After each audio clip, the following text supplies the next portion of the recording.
Yo, yo, yo, what's up, all you burners, stoners, and potheads out there? This is Weedman 420 with the Weedman 420 Chronicles. How are all you vipers doing out there? Mrs. Weedman. Mr. Weedman. How the hell are you? Great. Awesome. You know why you're going to be great? I know exactly why I'm going to be even better than great. Because we got a new gizmo. Yeah, we did. What else do you call it? Gadget. Gizmo, apparatus. Device. I like gizmo. Smoking thing. We met some friends, and they sent us this awesome gizmo called Zenko. It comes with two different things to smoke out of. One is the Duo, and one is the Flow. The Duo is basically you drink it like a wine glass, or you can drink it through a straw. This is a vaporizer, Yes. a cannabis vaporizer. Yes, and we're going to have them on the show on July 14th to basically talk about this and teach us really how to use it. We played around with it yesterday, and the Duo. They also have one called the Flow. The Flow is more like a bong. It fills with water. It's got a hole. You put the vapor inside, and you hit it like a bong. The Duo is more like a wine glass, or you can use a straw. All I know is yesterday, Mrs. Weedman and I had a blast playing with it. It's super fun. It looks like a little old gas lantern, and there's just one button on it. You hit the button, and whatever type of cannabis you have in there, whether it's a vape cartridge, an oil, bud, just regular flower, you put them in there, it heats it up, and then it creates this little vapor that sits at the bottom of this glass top, which you can then remove, and ultimately you're inhaling it, but it looks like you're drinking it. So it's a little It's awesome. It's fun. It's kind of playful. It's very different delivery of cannabis. Yes. But I'll tell you, vaporizing really is cool because you get so much flavor. And it's cool, so you don't get the heat. It's just a comfortable smoke, and the high, I think, lasted a very long time. I was baked. For a long time. I took 2 rips, Yeah. like 2 big sips. Although I think that we're nips. taking sips, nips, and rips of a resin, right? Yes. So we So that's why it lasted I longer. had a live resin cartridge that someone gave me that I hadn't used yet, and it is Skywalker, which I'm going to read about while Mrs. Weedman uses the gizmo. The gizmo gadget. And it's 94% live resin, and I took 2 big nips, rips, sips, and I was on the couch locked with Yuki watching a movie for a good hour and a half, enjoying life. So I'm going to have 1 glass of vape. 1 glass of vape. All right. While you're using the gizmo, I'm going to talk about Skywalker. Is a popular strain across the United States, a hybrid with even a 50-50 sativa indica ratio. Its THC levels top off at about. This is a live resin, so it's 94%, but average is 15 to 23% if it's flower. But it makes up for it with its mellow body, high and mental clarity, plus pleasing aroma and flavor. I do have to admit, this had a lot of flavor. And a lot of aroma. It's a cross between of blueberry, which is one of my favorite strains, and Mazar, Sharif, both famous strains in its own rights. The high is mostly relaxed with euphoria and mood boost. This is a good strain for insomnia as well as anxiety, ADHD, bipolar disorder, migraines, and PMS. It's particularly effective as pain relief. Dry mouth and red eyes are likely, while other adverse are much more limited. The taste of this strain is pungent and sweet with earthy tones. Skywalker is mostly common found in the West Coast, in Arizona, and in Colorado, but it's relatively easy to find on any legal market as well as the traditional market in many parts of the country. The indica stress relief of this versatile strain make it a good choice for patients looking for a break. The effects: body high, euphoria, relaxing, relieves arthritis, chronic pain, depression, fibromyalgia, headaches, insomnia, loss of appetite, migraines, nausea, PTSD. Flavors are berry, fruity, piney, spicy, sweet. What do you think, Mrs. Weedman? I literally tasted all of those things. Seriously? Yes. Definitely there's a berry component. Spicy, yeah. And then aromas are blueberry, earthy, fruity, pungent, and sweet. So that is Skywalker. It's just Skywalker, not Skywalker OG, not Skywalker Kush, just straight up Skywalker. It is my turn to have fun with the gizmo. I'm going to let Mrs. Weedman talk a little bit while I press the cool-ass button and watch the vape come up from the bottom, which we've posted many times on our Instagram. I'm going to keep on posting about this. We're going to be using this a lot because I fucking love it. So thank you, Zenko, for the gift. I'm looking forward to our show together in July 14th. And Mrs. Wee Man's going to talk a little bit about our 4th of July and some sad news, and we have many prayers and shout outs that go to all the families up in Highland Park. Go ahead, Mrs. Wee Man. Yeah. So we had a pretty chill weekend. We went to the beach one day. We went up to the Indiana National Lakeshore and had a really chill day on the beach. That was great. We brought Yuki with, and she was chilling out, digging holes. And then we had 4th of July festivities actually on Friday night. That was when our community did fireworks and things. So pretty nice chill weekend. Unfortunately, there was some sad news on the 4th of July. There was a parade in a small north side community of Chicago. We are on the south side. And at that parade, there was a mass shooting. And we just got news that there was a little boy at the end of the day that they couldn't find the parents of. And it was announced that both of his parents were victims of this just awful tragedy. So this poor little guy has no mom and dad anymore.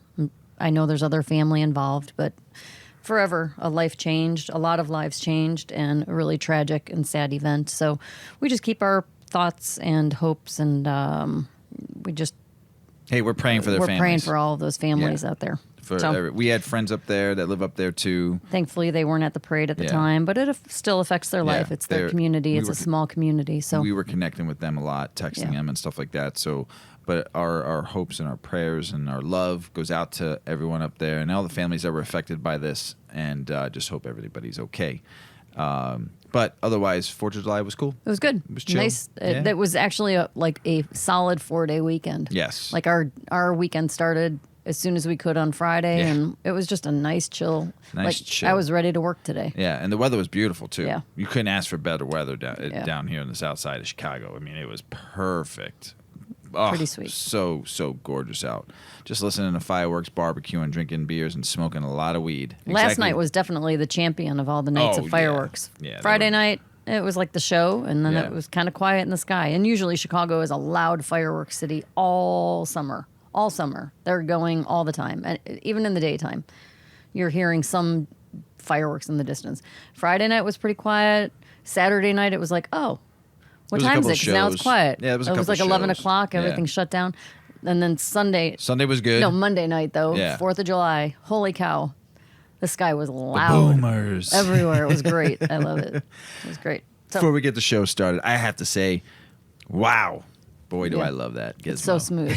I still have to figure out my dose. Like, I filled it all the way up. There's like a little stopper in the bottom of the glass, and I let it fill all the way up to the top of that stopper. That's what I did. Yeah, it was too much for me. So I couldn't really get a good inhale. I'm going to go bigger next time. Go big or go home. Well, I'm going to go maybe half so I can get like a good inhale and feel it. I'm still going to be, I think, pretty... Yeah, you're going to be perfect. Pretty zonky. Yep. So, let's get the show started, shall we? Yes. Why do most people use cannabis? On the show, we always ask guests, you smoke weed because. The first episode we ever did, I said I smoked cannabis because of my back, which was true. It is. It was an easy answer. I love cannabis. I love the plant. I love everything about it. I love smoking it. I love eating it. I love drinking out of a wine glass with it now. I love cannabis. I love everything it does for my body. I love the feel of it. I love the effects of it. I love the chill. I love the running around of it. It's just something about cannabis that's always been good to me. So why do most people smoke cannabis? A new poll supports what the industry is already telling us. Reaching for a weed-filled pipe, vape pen, pre-roll, gummy, or a bong is second nature to many Americans. By some accounts, up to 65% of our fellow country people say they have tried cannabis in their lifetime. That's just tried. Boomers are still a big demographic for historic use, but millennials and Gen Zers are now pushing current sales. But why do they choose it? According to the new Harris poll released by Curaleaf, which is one of the largest cannabis companies in the United States, adults who have used cannabis claim health and wellness are generally the reason the majority doing it to relax. Yes. Followed by using it as a sleep aid and to reduce stress and anxiety. The numbers don't lie. Out of 2,000 adults aged 21 and over surveyed, more than 90% see cannabis as a health aid, a plant for wellness. Do you all know why? Mrs. Weeman, do you know why? Because there's angels in those leaves. You and the angels.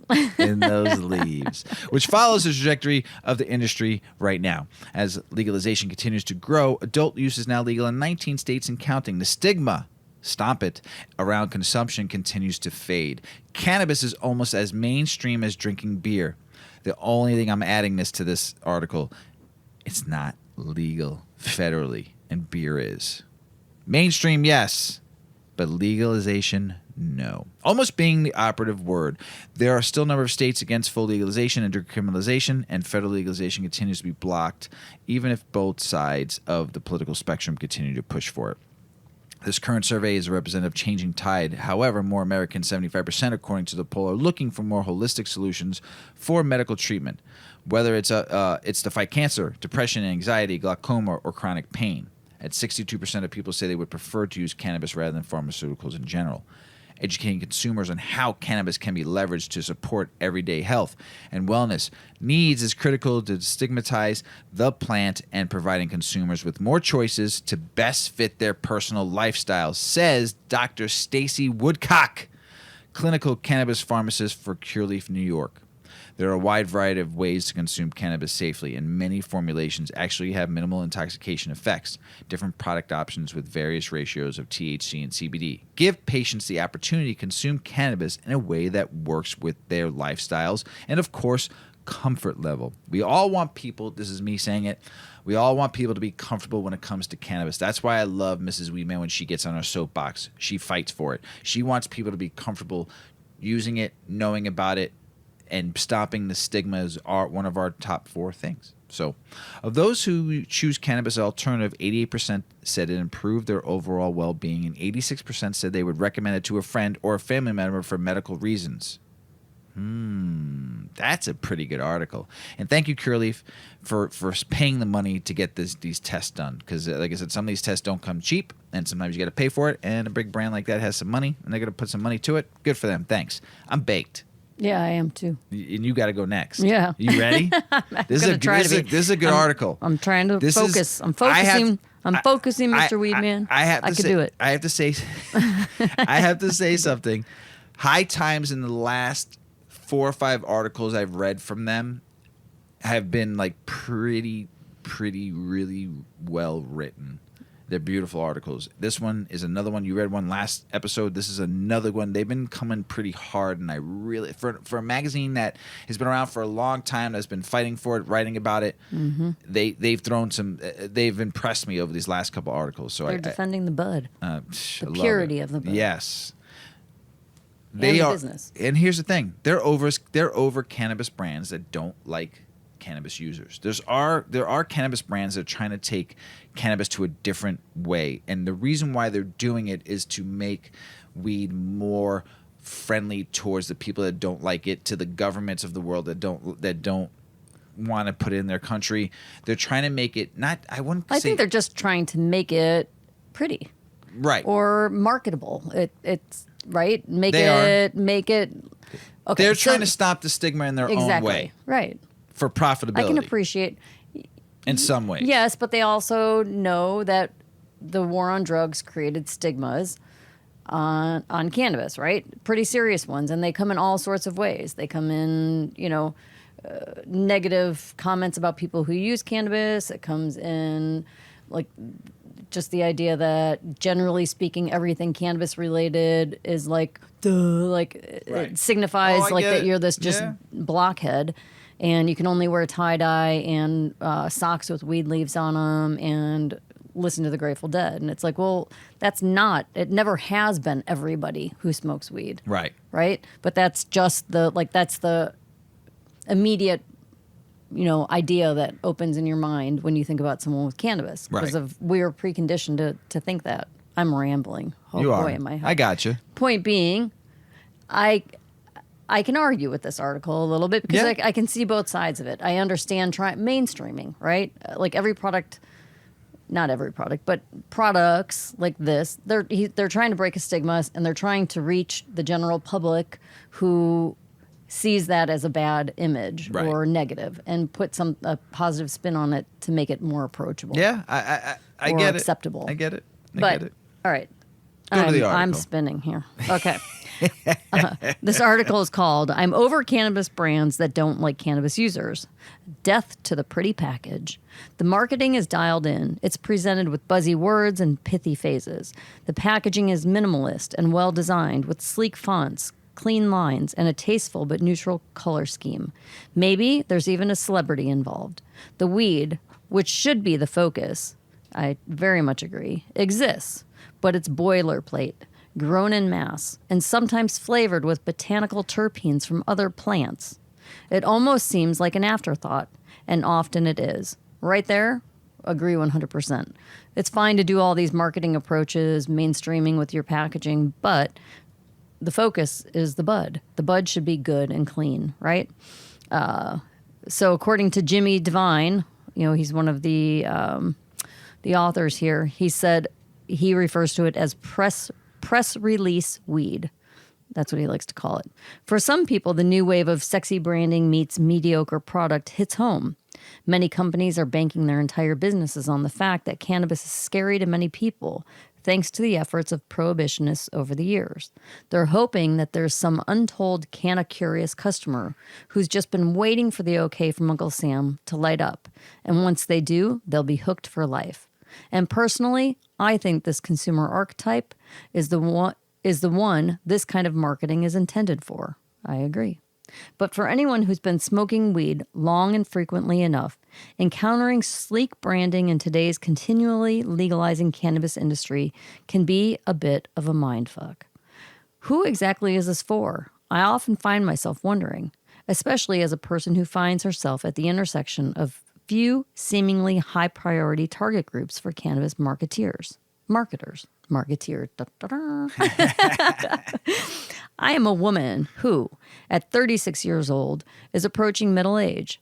I have a diagnosed anxiety disorder as well as ADHD. I also stopped drinking heavily over 2 years ago, swapping in more weed for less booze. According to the panels I've moderated and sat in on, the people I've interviewed, and the trend reports I've read, these are all prime targets for cannabis companies, especially the middle-aged woman bit. But the truth is that I've always smoked weed, and the only thing I care about when buying it is whether it's good or not the package it comes in, nor the lifestyle it promises, however cute it all might be. Interestingly, though, the one aspect of my life that should seem attractive to cannabis marketers, the fact that I'm what my primary care physician calls a heavy cannabis user, seems to be not particularly sought after by brands or the people who market them. On its face, that seems kind of obvious, because why should anyone build something for a population that's already arrived when growth at all costs is the target goal? But it seems a bit disrespectful that branding and marketing efforts in cannabis increasingly ignores its core customer, instead peacocking for an imaginary would-be toker who is honestly probably never going to purchase more than a bag of low-dose edibles every few months or so. Adding insult to injury, cannabis is not just another consumer packaged good. It's a criminalized, controlled substance, the prohibition of which has gotten many people killed and imprisoned, a legacy that continues to this day. It may seem quaint in the age of dispensaries that look like Apple stores or high-end boutiques, but not too long ago, it wasn't actually normal or even safe to buy weed or sell it. Those of us who did so, whether we were trying to or not, were engaging in an act of resistance to some extent. We were at risk. I think that means we should have our weed brands be as weedy and stonerish as we like. Bring on the tie-dye, the Grateful Dead Kish, the wide array of dabs. We fought for this, and we deserve to enjoy it. Instead, I find myself scanning display cases at dispensaries, often not even able to see or smell the weed inside the pretty packages, and utterly unsure of what I'm even purchasing. I read glowing profiles of cannabis executives, many of whom are quoted saying something along the lines of, "Our weed brand transcends the stoner stereotype and image." Cool, I guess. But what does that even mean? So many types of people smoke weed, and on paper and at first glance, I'm probably not what most people would picture when they hear stoner. Yet here I am, Plus, I'm not actually ashamed to be a pothead, especially when considering how much cannabis has enhanced my life and helped me heal from a variety of ailments. My consumption isn't the issue. It's the rest of society's view of it that's actually the that's problem. such a good fucking This whole line. article is great. I told you this fucking article, they've been coming strong. Yeah. That being said, there are certain aspects of the culture that I am glad are starting to change, like different types of consumption being celebrated more and more. The fact that lower and mid-range THC products are being shouted for alongside a greater focus on terpenes is music to my ears. And while there is still a very long way to go, I do appreciate that the serious bro culture of cannabis world is starting to dissipate, however slowly. Yeah, bro, got some protein. Protein, bro. I look around at consumption lounges, parties, industry events, dispensaries, boardrooms, and cannabis media companies, and more women are present than ever before. To me, that's more meaningful than a pretty pre-roll with a feminine design attribute. That's pretty powerful. I mean, I got like one or two more articles from them that I can't wait to read. Yeah. They've been throwing it out there. Yeah. They have been. I got to say, our daughter moved back in with us, O-Dog, moved back in with us, and it's been great having her here. And she cooks. She cooked. She stole my line. She went to the grocery store for me too. It's been pretty nice. I was like, yes. She cooked tonight. It was great. But I had to pay for the groceries. Who cares? I'll pay for groceries if she's gonna cook. I had to clean the dishes. Who but cares? I didn't have to cook. You didn't have to cook. And at this point in my life, that's great. Oh, dog, welcome home. What's up? The Entourage Effect. Does it really exist? And we've talked about this before. One of the original OG episodes with Paulie, when he talked about the Entourage Effect, and when we first kind of learned about it back in 2019, 2018, when I first learned about it, and started hearing about it, and he said that a lot more research needed to be done, and it's true. They're still doing more research. Some people are saying it's fake. I've heard some other podcasters had doctors on, and they're saying it's not really that real, and and they fought for it and love it. So I believe in it. Does there still need to be more stuff? Yes. This one says that the Entourage Effect doesn't really exist. And this is it's Mind and Matter, effects and how things affect your body. So Mind and Matter is a monthly column by Nick Jacombs, PhD, Leafly's Director of Science and Innovation. The Entourage Effect is the idea that two or more drugs can act synergistically when consumed together, stimulating effects that would not be observed if they were taken on their own. Cannabis-derived products typically contain more than just THC. Consumers often report that cannabis products offer effects not readily explained by THC content alone. Research has suggested that pure THC is not as well tolerated by medical cannabis patients as botanical extracts. This has given rise to the notion of entourage effects in cannabis. THC is the main driver of psychoactive effects, but these effects can be modulated by other molecules. As a result, different forms of cannabis might have distinct effects depending on specific entourage of chemical compounds they contain. The idea has captivated scientists and consumers, but is it true? Is there any clear evidence of entourage effects among any cannabis-derived cannabinoids and terpenes or between THC and other types of drugs? What about psychedelic entourage effects among the various species of psilocybin mushrooms, which are also known to vary in their chemical content? Known entourage effects with cannabinoids. Early evidence for possible entourage effects with cannabinoids came from studies in the 1990s, led by Dr. Raphael Mechella, and we all know him. We've talked about him on this show many a times. They looked like endogenous cannabinoid 2-AG, which interacts with the body's two main endocannabinoid receptors, CB1 and CB2. Scientists found that 2-AG was often present with other endogenous compounds, some of which could enhance 2-AG's physiological effects in mice. Those damn mice. They showed that entourage effects where one or more molecules enhance or diminish the effects of another. Maybe one way the endocannabinoid system is regulated at the molecular level. One example of the interactive effects between two cannabis-derived cannabinoids is THC and CBD. THC activates the CB1 receptor of the endocannabinoid system, accounting for its psychoactive effects. CBD also interacts with the receptors, but in a different way, changing CB1 such that it changes THC's ability to activate it. This probably accounts for CB's ability to mitigate some of THC's side effects, such as paranoia and short-term memory loss. Studies have shown that THC-CBD ratio also influences the level of psychoactivity experienced by cannabis consumers. For infrequent cannabis consumers, when CBD is present at much higher levels than THC in toxins is reduced compared to THC alone. Conversely, consumption of THC 8 milligrams together with half as much of CBD 4 milligrams enhances the intoxicating effects, but only for infrequent consumers. In people who frequently consume cannabis, the intoxicating effects of THC don't change much when combined with CBD.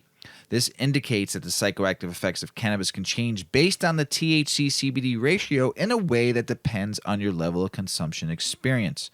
There may also be entourage effects involving the impact of cannabinoids on pain. Full-spectrum cannabis products can show better efficiency and tolerability for pain patients compared to pure THC. The details still need to be worked out, but cannabinoids like THC may have interactive effects with opioids. Animal research has shown that when opioids are combined with cannabinoids, pain relief can be achieved using a lower dose of the opioid.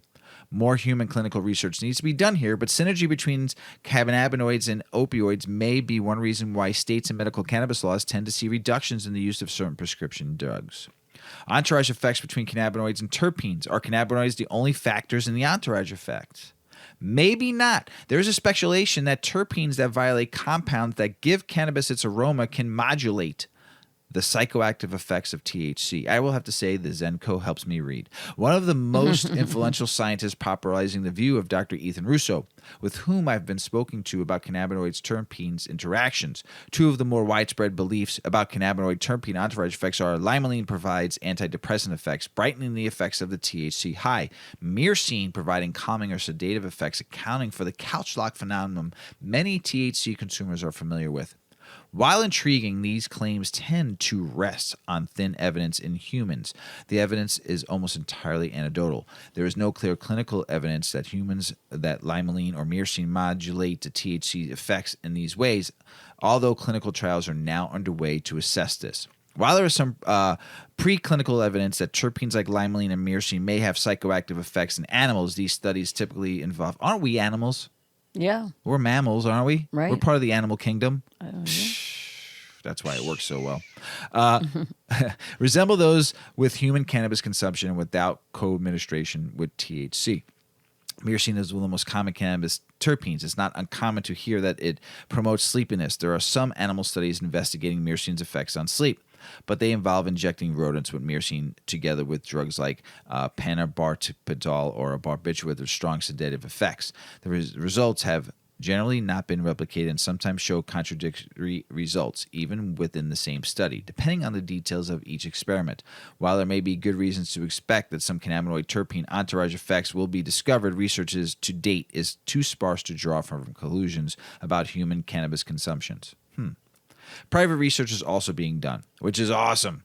And they're studying cannabinoid terpene interactions. And Dr. Andrew Siladine, who ran R&D for Colorado-based company called EBBU Inc., research at EBBU apparently did an exhaustive set of experiment looking for interactive effects among the major cannabinoids. Terpenes found in cannabis, for example, that measured whether the terpenes enhanced or diminished the effects of THC at the CB1 receptor. Apparently, some terpenes were able to significantly enhance THC's ability to activate the CB1, which would be expected, hiding its psychoactivity. Cannabis and other plants communicate with the external world using language of chemistry, but we are only just beginning to decode the meaning of this language. It will take years of study to understand what this chemical language means for human medicine and human experience. Wasted so much time. And I posted an article, how long cannabis has been used, and when, in 1937, when they totally just locked it up, and the world locked it up, there was a trail that from Asia all the way to the United States, they can track where and we locked it up. Imagine if we let this thing go, it never got locked up, and how much we would know about this plant, how much it would cure the world. Yeah, it's just terrible, just brutal. So terpene function and entourage effects in nature. One hint that terpenes may participate in entourage effects is in the plants, fungi, and other organisms produce specific terpenes to serve their ecological needs. Interesting. Entourages in high THC cannabis. Scientists at the University of Colorado Boulder and Leafly recently partnered to map the cannabinoid terpene content of commercial cannabis. The results of this study and the most common combinations of cannabinoids and terpenes found in products used by consumers. That's awesome to hear. So this is a pretty long article. We'll post it. They're talking about like the chemotype of HB caryophyllene plus limonene and what it does for you. And then how myrcene and high pinene, what it does for you. There's a whole chart and graph, terpene and high myrcene and omnicene, and what that chart does for you. So potential entourage effects they're talking about in psilocybin mushrooms. Also, we all know if you watched any shows about mushrooms, those things spread in the ground across the world. They all connect some way, somehow, and they connect every living thing that lives in the ground and above the ground. So there will be some more studies on mushrooms soon. As you see, a lot of states are trying to basically like legalize psilocybin in their states. So that's going to be the next big wave. Get ready, because mushrooms are amazing. Yeah. So we love edibles. Yes, we do. Sometimes they hit fast, sometimes they hit slow. And we talk about them all the time, and we talk about how fast and slow they hit all the time. How fast, how slow. Do it up. But what about being able to make an edible hit faster? Well, this article says, I think I can read. I feel like, am I saying the right words? Don't make me laugh when I'm about to drink some fucking water and spit it all over you. All right, try that again. Here's the article. Edibles can take a long time to work, but many people feel that the effects are worth it. The THC in cannabis that you can eat is converted into a compound called 11-hydroxy-THC, which hits harder and longer than the THC you smoke. Edibles are a little bit of a trade-off. If you want a great high, you need to be patient. But just how patient should you be? Well, don't run back and grab a few more edibles for sure. Yours are about to kick in if they haven't yet. If you're hoping your next experience with edibles will move a little faster, the way you prepare and the edibles you choose can help you experience the effects of the THC a little bit sooner. Why do edibles take so long? When you smoke weed, it enters your bloodstream almost immediately. You'll know a minute or two after you take a hit how you're going to feel and if you need to go back for more. Edibles work differently because they have to go through a lot more before they enter your bloodstream. Your stomach needs to break down all the food inside of it, turn it into a slurry, and start sending it toward your colon before you can use the nutrients or THC inside the food. The THC reaches your liver before it reaches your bloodstream. There, it's converted into 11-hydroxy-THC, which is ultimately what gets you high. This form of THC is very potent. That's why low-dose edibles are a smart option, even for cannabis smokers. The way your body changes the THC makes its effects feel more potent, so a little goes a very long way. That's the trade-off. You'll get really high on a very low dose of weed, and that high will last for a better part of the day. You just have to be willing to wait for nature to do what it does. Your body has a lot to do to use the THC it gets from edibles, and this process can take a long time. It isn't unusual to wait up to 2 hours to begin to feel the effects of edibles. It takes even longer for them to wear off, with some people reporting that they ride a reasonable high for about 8 hours after their edibles kick in. If you want something that will hit fast and gradually wear away in a reasonable amount of time, you'll need to smoke or vape your cannabis. The unpredictability of edibles is off-putting to some. Some may feel anxious because time is passing slowly and they don't know when their edible will kick in. They want the effects to start so they can gauge how they're feeling and plan their activities for the rest of the day around their peak high. Unfortunately, your digestive system will continue to move at its own rate, as it always has. There's not much you can do to inherently change the way your body works. If you're a highly athletic person with a very efficient metabolism, your edibles will kick in faster as a result of that. If you're sedentary and have a slower metabolism, your edibles may take longer to work. Changing your choices, such as the kind of edibles you use and the things you eat on the day you plan to take your edibles, can help to expedite the process. No method is perfect, but these minor tweaks can help to produce better results. An empty stomach. If your stomach and digestive system are full of food, your body is going to have to process all of that first. The edibles take the back seat, and you can't undo your digestive process. The only thing you can do is wait it out. The best time to eat a THC edible is when you're actually hungry. If your stomach is rumbling and you haven't eaten in a while, your body is asking you for food. It's ready to process what you eat and break it down to sustain itself. THC needs to be digested with some kind of fat in order for your body to utilize it properly. Choosing an edible like a cookie or a brownie that contains oil or butter will help your body process the THC efficiently. The combination of fat, THC, and an empty stomach will likely lead you to get high much sooner than you would if you ate something like a gummy after a big dinner. If you decide to go this route, consider how you'll feel when you're extremely high and you've only had a brownie to eat. Have something substantial ready to eat and consume it about 20 minutes after you consume your edible. Choose something with a decent balance of protein, fiber, and healthy carbs to keep you feeling full and stabilize your blood sugar. Make sure to drink plenty of water with your meal. I don't think you have to get that technical. Just have an edible and have it before you eat your dinner and then go eat your meal. Yeah. The edible will get a head start, and when your high kicks in, you won't be dealing with it on an empty stomach. Caffeine can temporarily speed up your metabolism. Its effects are modest, but they're almost immediate. Try having your edible with a cold brew or a cup of green tea. The stimulation from the caffeine will help your digestive process move a little smoother, which may slightly reduce the amount of time it takes your edible to kick in. But don't go overboard with caffeine. If you're a caffeine-sensitive person, you'll want to be careful. The last thing you want is a racing heart when your edibles kick in.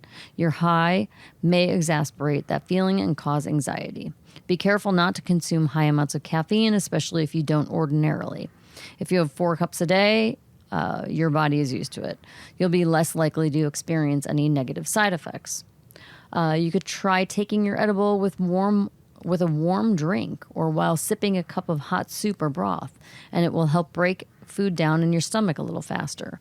This is an imperfect method, but many people swear by it. In theory, it could work. Chocolate melts in the sun. Pour something warm over the THC-infused chocolate in your stomach could possibly help it melt faster. Or the other thing you do is you chew it really thoroughly. So then it sublingually gets to your bloodstream faster.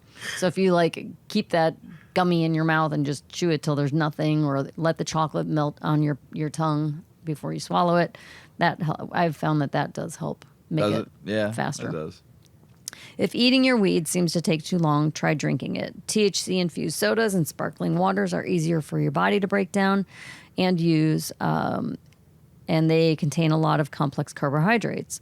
Because they require less work, they're able to make their way into your bloodstream in a minimal amount of time.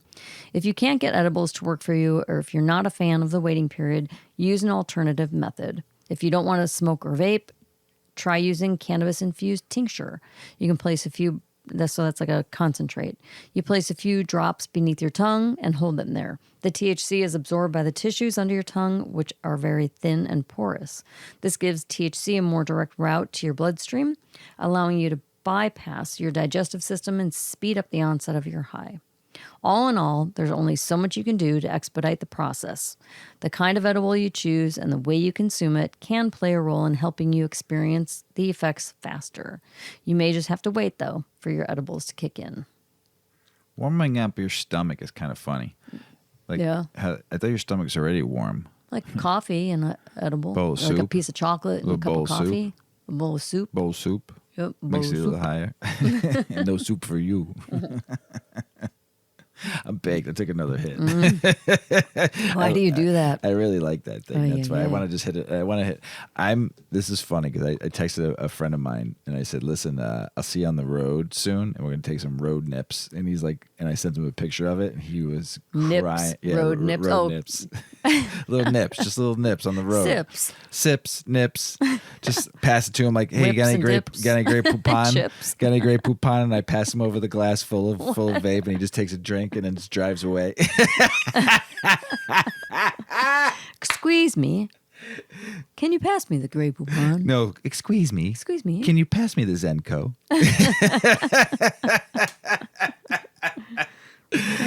It's good stuff. Oh, man, that's so good.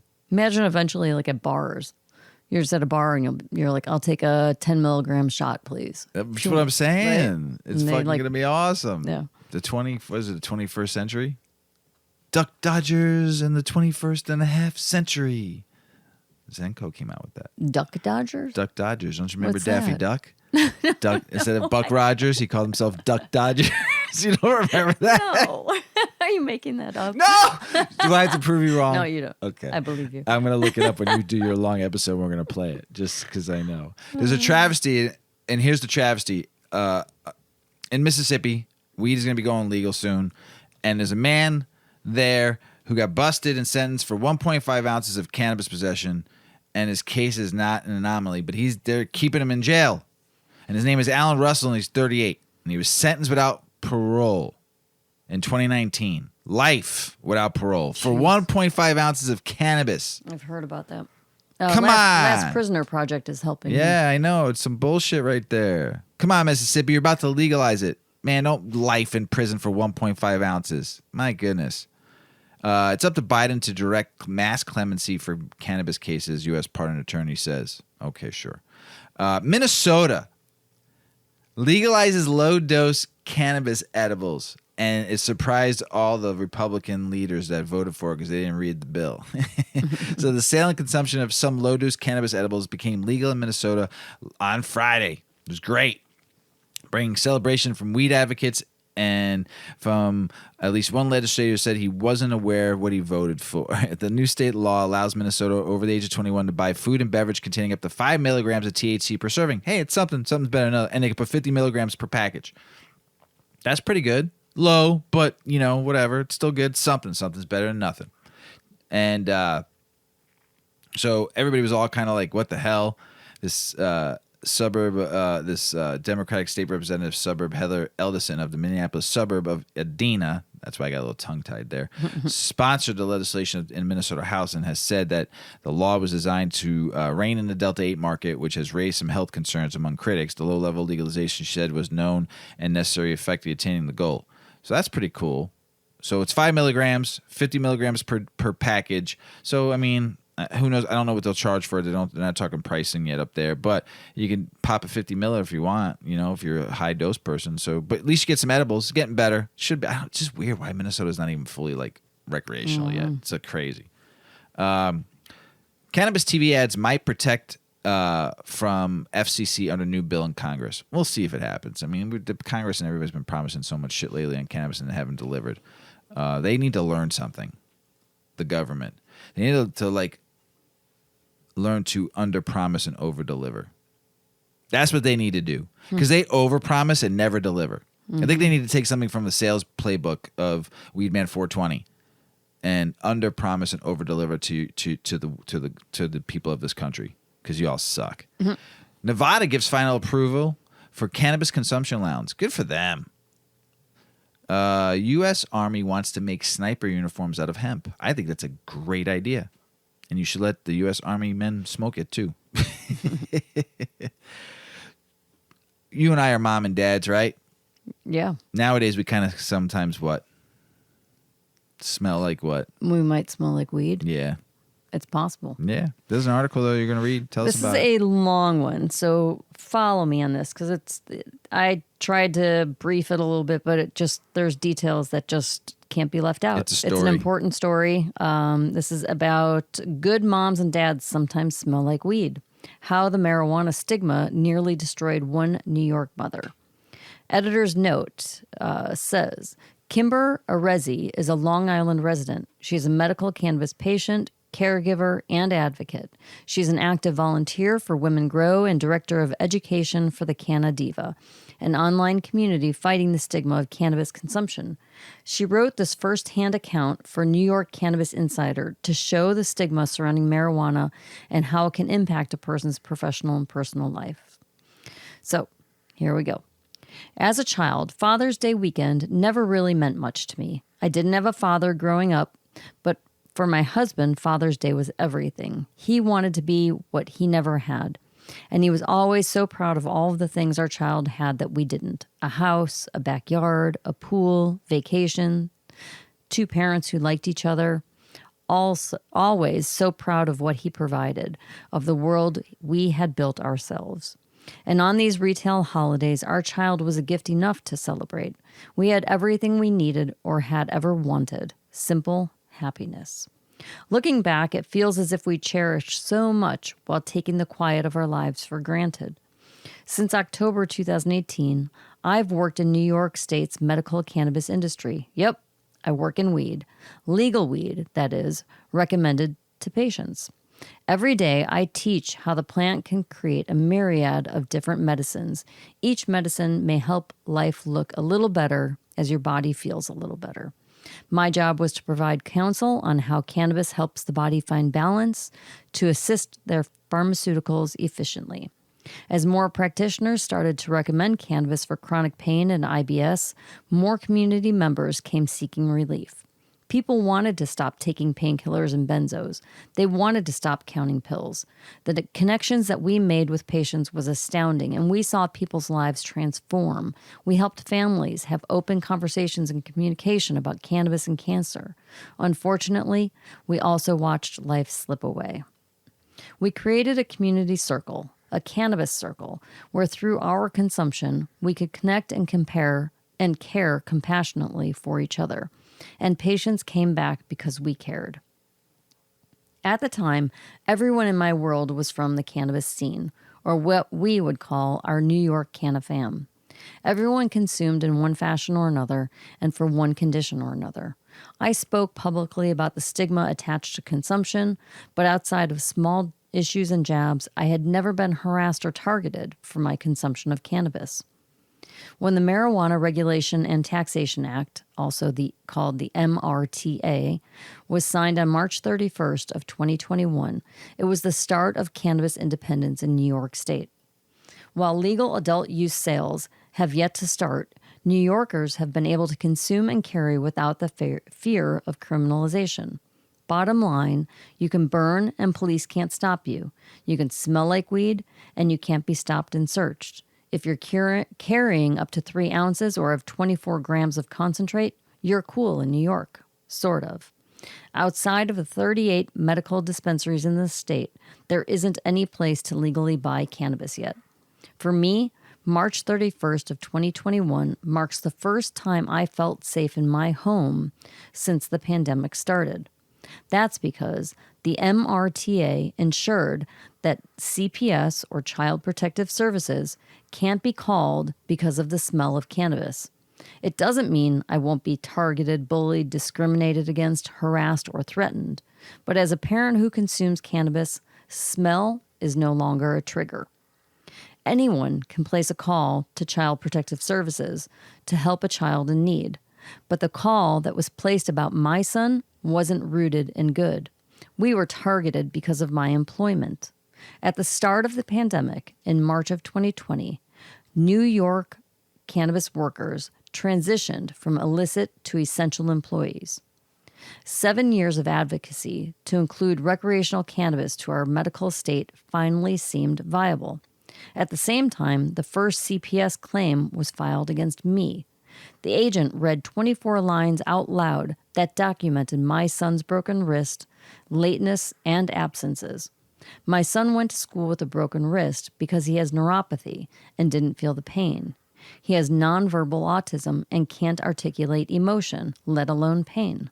The next 22 lines detailed that we were terrible parents, that we were neglectful, we didn't care about our child's health, his limited diet, and we couldn't provide proper care. The complaint alleged that this gaunt, malnourished, autistic, nonverbal child was on marijuana.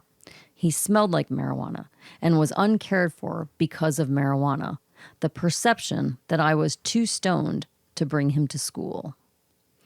As the agent and I went through this complaint line by line, I cried, I screamed, and I vomited. I had stacks of medical records to show the CPS agent regarding my son's bizarre, rare bacterial infections, as well as my follow-up diaries and logs. I had a series of doctor's notes substantiating a detailed timeline of care.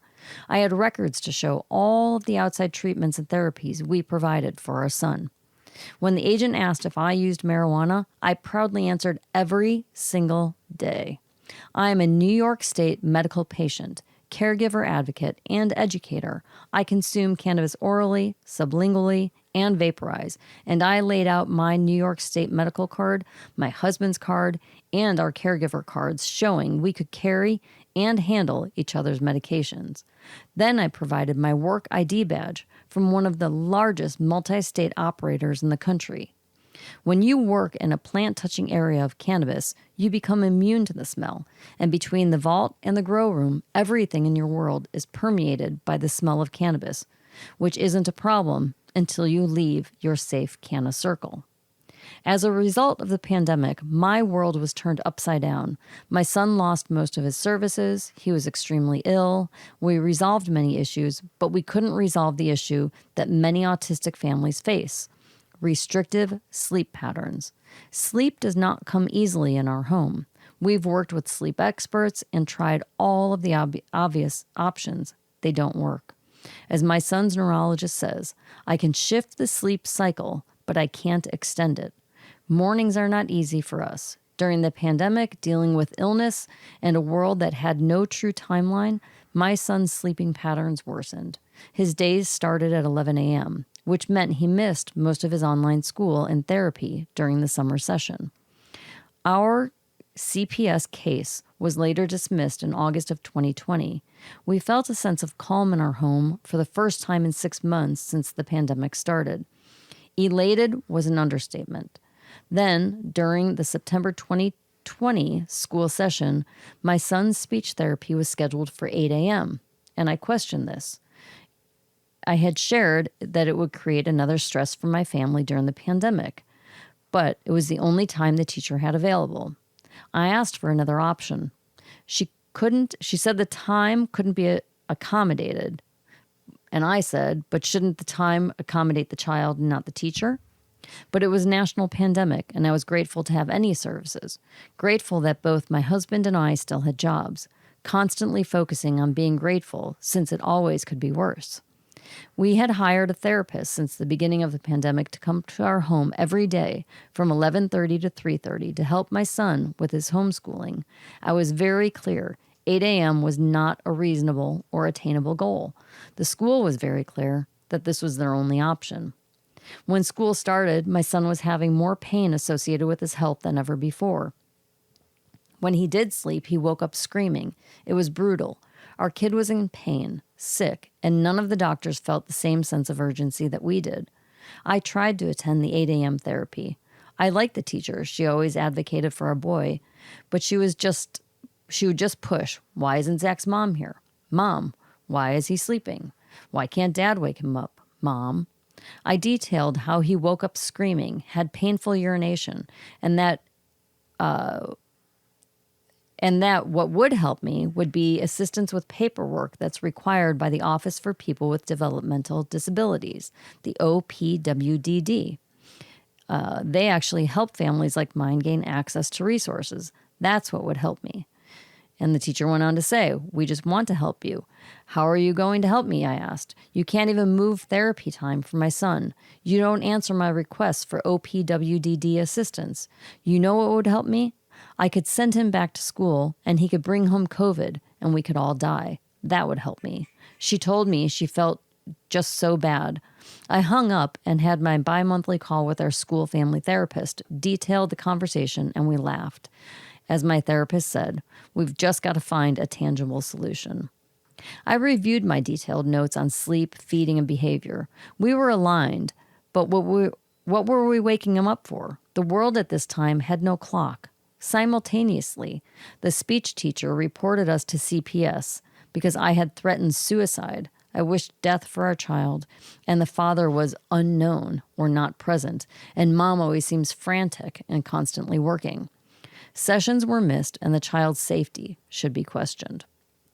There we were, less than 6 weeks after our first case was dismissed, facing a second CPS accusation. The safety and sanctuary of our home was up in smoke. 2 days later, my son was scheduled for emergency surgery. Numerous community members and doctors spoke to CPS to detail the absurdity of these accusations. Our house was never the same, though. My husband and I felt targeted. There was no solution offered, just constant reminders that those around us perceived that we were failing our child. We couldn't comprehend what else to do to help our child. Our perception and the schools seemed to be a spectrum apart. 3 months later, our son suffered from 2 horrible grand mal seizures, where we found him breathless in bed, asphyxiating on his own vomit. Watching his eyes roll back, we worked feverishly to resuscitate him until medical assistance arrived. We spent a second pandemic Christmas in a children's hospital. Santa brought purple shirts and a welcome to epilepsy balloon. We were broken. 3 months after that, my son lost his father, his best bud, his personal Jesus. He is aware. He watches his mother cry. He knows why. He cries alone. We cry together. He knows what we've lost. My loss isn't even quantifiable. Despite everything, the summer of 2021 was the summer of Zach. My son went to camp and flourished, being back in his community. Schools opened for in-person sessions in September. Therapies were scheduled in the morning again. As I drove my son to school for his first day, a wave of nausea and fear washed over me. I was driving my son to the place that judged me, and in my perception, filed multiple cases that were the root cause in destroying our family. Many people, including my therapist, wondered why I didn't change schools. It's not that easy in special needs world, but it never occurred to me. My boy had been flourishing since joining the program 4 years ago. If the school could just see me through a different lens, they might see the career I was so proud and passionate about with less disgust and disdain. Every morning, I'd tell our special ed program director how sick I was. He promised me that no one would bother me regarding cannabis, that all issues should be reported to him versus CPS. We talked often. For the most part, my son made it to school from September to December of 2021. In December, we were hit with COVID a second time. Sleep never went back to a normal cycle. Every conversation with the school team ends with the same sentiment. That's tough. Wish I could help. Hang in there, Mom. We returned to school after COVID in January and maintained our lateness streak. Lateness to school is mutually exclusive with being late to work. But I no longer work in one store. I have the pleasure and privilege of working with 30 different dispensary locations throughout the state, often driving as far as Albany from Nassau County. As my world spirals in grief, my favorite place to be is a New York State dispensary, as a reminder that the support, compassion, and empathy in the cannabis industry is unparalleled. As we turn the calendar to March of 2022, the buzz started among the New York Canna-Fam. It's nearly 1 year to the mark of the anniversary of the decriminalization of the consumption and carrying of cannabis with the signing of the MRTA, a monumental event that happened 20 days after my husband's passing and 10 days after his memorial. Bittersweet timing and numbers. Over the past years, I've just struggled to sustain. Juggling grief while parenting is struggling to stay afloat in an ocean after your boat capsizes. But staying above water is my only focus. My friends and Canna-Fam have supported me and sent me lifelines in the most unexpected moments, reminders to keep treading. On March 16th, I planned to work in Albany. Although we had less than no sleep, no one needed this child in school on time more than I did. By the time I dropped him off, though, it was 9:40 a.m. I desperately had to use the bathroom. Against better judgment, I asked the school security guard if I could use the facility since I was heading to Albany from Long Island. Leaving the bathroom, the guard approached and told me that the principal needed to see me. It was now 9:50 and I was expected in Albany at 12:30. Unfortunately, I explained, I was very late, stressed, and anxious, and I did not have the time to meet, but said the principal could call me. The principal and the security guard exited the building from a side entrance, and the principal attached himself to my vehicle. I explained that I needed to leave and to call me. While holding on my car door, he proceeded to explain that my child was late for school and it was unacceptable. I explained again that the issue wasn't transportation or my ability to drive to school on time. The issue was autism and a restrictive sleep schedule. I asked him to let go of my car so that I could drive to Albany and get to work. He continued that this had to be addressed until he finally tapped on my car and said, "Have a safe drive." Immediately, I called the program director and complained about the principal's behavior. It was neither productive nor beneficial. On March 17th, I received a letter about my son's 36 latenesses. I called our director. The letters from the school only created more panic and fear. What triggered these sudden letters? My perception of this being cannabis-related was confirmed again on March 18th, the next day. Swamped at work, my phone rings. It was school. "Hi, Mrs. Arezzi. Zachary's school bag smells like marijuana and had to be taken to the nurse's office." The woman repeated the comment. "Well, I know what you do for a living, and our director said I should call you. Normally, we would call CPS, but..." So 2 years and 2 CPS cases later, we're still discussing this, I ask. Out of curiosity, did it smell more like cannabis today than yesterday or the day prior? Nothing has changed in my home. What made the teachers more uncomfortable today than any other day? And by the way, everything I own reeks of cannabis. Of course I know it smells. Yes, I know, she said. That's why I'm calling you and not reporting it. For the next 45 minutes, I was asked a series of questions. She was kind and compassionate, but again, I was faced with explaining myself, justifying. Again, we talked about my son's constant tardy status. We talked about my son missing morning service. She agreed that it wasn't the ideal time for this child. We talked about my job, and that I perceived those personal opinions are clouding the issue. My working in cannabis does not affect my ability to get my child to school on time. The child's horrific sleep patterns make it impossible for him to arrive on time.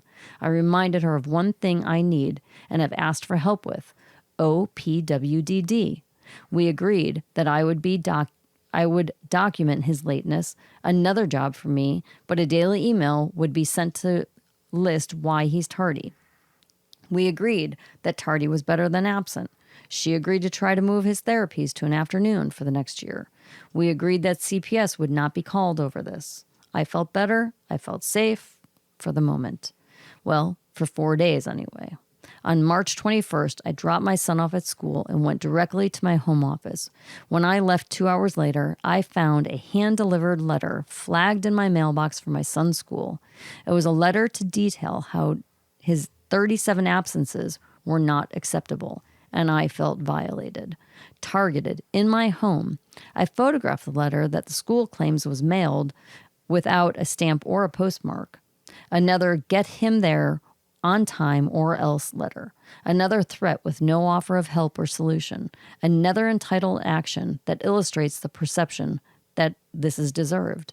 2 years later, the same conundrum to remind me that I live in Nassau County, one of the most stigmatized areas in the country for cannabis consumption.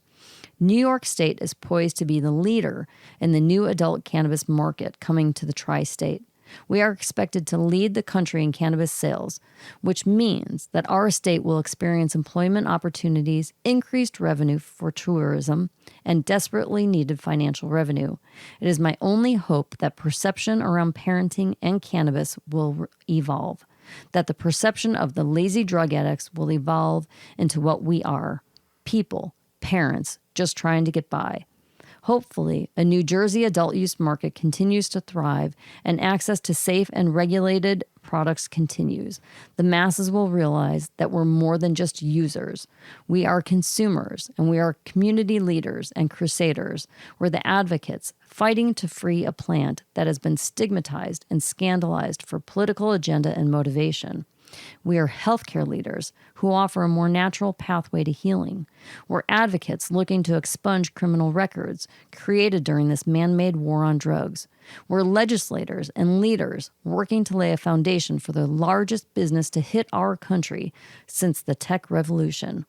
We are dedicated and diligent community members striving to alter and elevate the New York state of mind toward cannabis consumption and parenting. We're here to remind you that good moms and dads sometimes smell like weed. Boom. Booyah. Shoo. Killed it. That was a big one. Knocked it out of the park. You couldn't leave any of that None. unread. Too good. Yeah. Too good. What happened? Oh, amazing. Brought a tear to the eye. Or an eye to the tear. One or the other. Oh my gosh. Come back to us, Mr. Weed Man. I think he's in a different land right now. International news. If you go to Japan with weed from Thailand, don't bring it. You go to jail. The new Eminem Snoop Dogg Cannabis song, I'm a walking marijuana leaf, is pretty fucking good. The video's funny. The song has got catchy lyrics. I suggest y'all listen to it. I mean, what's crazy is I never really realized that the two both work with Dre, but never did a song just together. Kind of crazy. Yeah. They've been around a long time, you know. I think it's great. It's a fun song. Just shown to, I mean, Snoop's like 51. I think Eminem is like in his late 40s. I mean, the two of them are still throwing out fucking hits left and right. So they're still doing it. So, I mean, somebody like Eminem makes Machine Gun Kelly wear pink every day and sing punk rock songs in pink. Where are you? No, I'm serious. Eminem, okay? MGK was a hip hop artist before he was a punk rock artist, and he threw out him and Marshall. Eminem had a beef because of Eminem's daughter. Right? That's the story I read. Right. One came out with a song. The other came out with a song. Yes. Eminem came out with the song that made the guy go paint his fingernails and wear pink on stage and sing about punk rock songs. He made him leave hip hop. Interesting. Because he did a song called The Kill Shot. You don't mess with him. He's just too fast. And I liked MGK as a hip hop artist. I thought he was okay. I mean, he wasn't great, but he had a couple of songs that weren't bad. So anyway, Snoop, Eminem, great job on your new song. I've listened to it a bunch of times already. So, chickens. You're ending this show. Yeah. Make it quick. Yeah. You can't even talk anymore. I'm stoned. I feel great. One last article. A farm feeding chickens with cannabis instead of antibiotics is fetching higher prices from consumers seeking organic poultry, researchers say. A farm growing medical cannabis in northern Thailand has been feeding its free-range chickens with cannabis instead of antibiotics, and researchers said the experiment has yielded promising results. Researchers from Chiang Mai University's Department of Animal and Aquatic Sciences said fewer than 10% of the 1,000 chickens at the farm in Lampag have died since they introduced cannabis to the chicken's diet in January of 21. While the study's findings are still under review and only cover 1 year's worth of research, Lum Sangul, an assistant professor who led the study, told Insider that the cannabis feed appears to be working. The mortality rate for the chickens at the farm has been the same as in regular seasons when there isn't a severe outbreak of any bird-killing diseases, she said. Lum Sangul, I'm going to keep trying to say that the right way. You did a pretty good job. I know. I thought that was pretty good. Said the workers produce the birds' specialty food by adding crushed cannabis to their feed and water. The workers do not use antibiotics or medicines on the chickens during this time. Besides healthy chickens, the experiment has also allowed the farm to sell its birds for higher prices to consumers seeking organic poultry. The birds are fetching double their regular price, mostly because buyers want organic chickens that haven't been administered antibiotics. She also claimed that the chicken's meat, which they call ganja chicken, I want some ganja chicken, is more tender and tastes better than regular chicken. I bet. Consumers in Thailand have been paying attention to this because demand is increasing for chickens, and many farmers have to use antibiotics, so some customers want to find a safer product. As part of the experiment, Lum Sangul said her research team would sometimes give the chickens bolstered levels of THC that went past the legal limits for humans in Thailand. Damn. Earlier this month, the Thai government legalized the sale of cannabis products but limited the amount of THC in the items one can consume to 0.2%. By comparison, the chickens at the farm would sometimes get up to 0.4%. Man. Lum Sangul noted that the full benefits of feeding chickens cannabis are not completely clear, nor why the cannabis is keeping the birds healthy in the first place. However, she said, it's likely that the cannabis has bioactive compounds or substances that promote metabolic activity and better health conditions, which are boosting the birds' immune systems. The study has only been a screening test so far, and the researchers have yet to test if the cannabis feed helps to protect the chickens against bird flu and other severe diseases. As for whether people can get high from eating the cannabis-fed chickens, there's no way this could happen. The THC is fully metabolized in the chicken's body before slaughter, so its form is completely changed by the time it gets to the table. Very interesting. I mean, if it makes the meat nice and tender and you know they put all those antibiotics in it, and it makes it healthier and it gives them all the vitamins that it gets, why not? Why not? It's great. I think it's awesome. Yep. You know? Maybe they lay even better eggs, too. I don't know. Maybe there'll be green eggs. Ganja eggs. Green eggs and ham.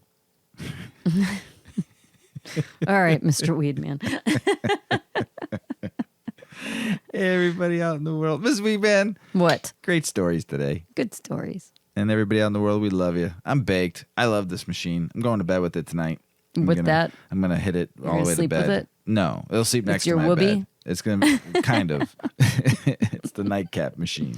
I love it. Thank you, Zenko, for sending this. We appreciate you. We're looking forward to doing the show with you on July 14th. Mrs. Weeman, great show as always. Appreciate you. I appreciate you too. Thanks. Everybody out in the world, we love you. Peace be with you all. Peace be with you all. We need it more now than ever. As Paulie always says, smoke smart. Puff, puffing away. Puff, puff, pass.